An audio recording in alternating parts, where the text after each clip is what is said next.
How do you feel about Hastie's recent activity on social media, be it net zero or be it his problems with immigration? Well, Pete, good morning. Great to join you. Well, the opposition is very focused on the important issues in the interests of the Australian people, prosecuting those issues. Andrew has raised some very important issues.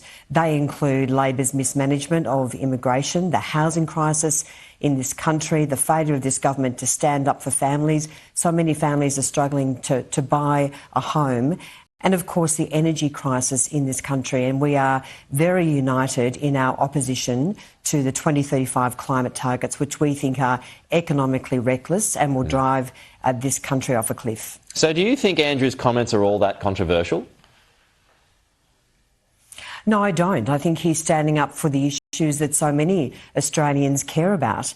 And at a time, of course, when this government is prevailing over the largest decline in living standards compared to any other developed country in the world, at a time when costs are going through the roof, a 39% increase in electricity, massive increases in the cost of living.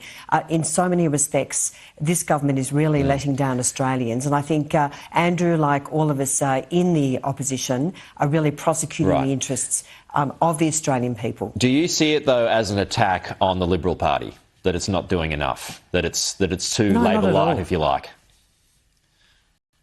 No, not at all. I'm just seeing that Andrew's he's a very effective advocate, like so many of us are in the opposition, and we need to continue to stand up for the issues that so many Australians care about. We've been very, very vocal about these issues, particularly housing.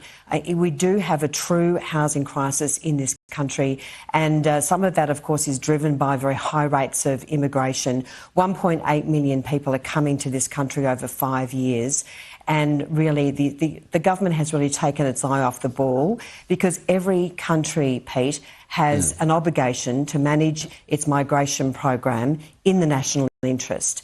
And on that score, the Albanese government has failed. So where would you like to see cuts on that, and by how much? Well, we've made it very clear that we think the announcement by the government of 185,000 of permanent migration every single year is too high. We will have more to say about that once we work through our raft of policies, but we do believe that this is too high. Migration is out of control under this government, and of course what matters, the consequences of that, Pete, are people not being able to buy a house, the pressure on services, not being able to see a doctor in a timely way, congestion on our roads. So the government has taken its eye off the ball. Migration is too high, and we are very much at one in that regard. Because Andrew Hastie he's rattling the cage at the moment, would you prefer he lead the party? Look, Pete, our job, number one, our job is to rattle the cage every single day. And as we see this Is Andrew Hastie doing a better job than Susan Lee doing that? Well, all of our jobs as effective members of the opposition is to rattle the cage and to call out the government on its failings, whether it's on immigration, on housing, on the cost of living, on economic mismanagement, and we will continue to do that. OK, just a final one, a quick reflection on Anthony Albanese at the UN this week. He's trying to make more progress when it comes to Australia's involvement in the UN, but if we are accepted, if that is accepted, that means hundreds more millions of dollars will have to be spent in other nations in Africa as well when we're under so much debt here. Is that a wise move?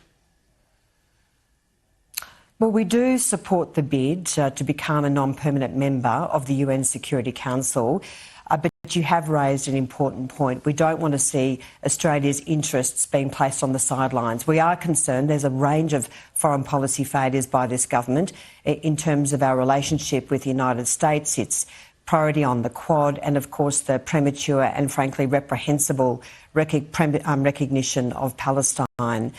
And then we've seen the government, the defence and security agreements with PNG and Vanuatu have gone off the rails. So whatever happens in New York or at the United Nations, we need to ensure that this government continues to act in the national interest, prosecuting the issues which are important to Australia on the world stage, and of course fixing these foreign policy failures. We'll leave it there. Sarah Henderson, appreciate your time as always.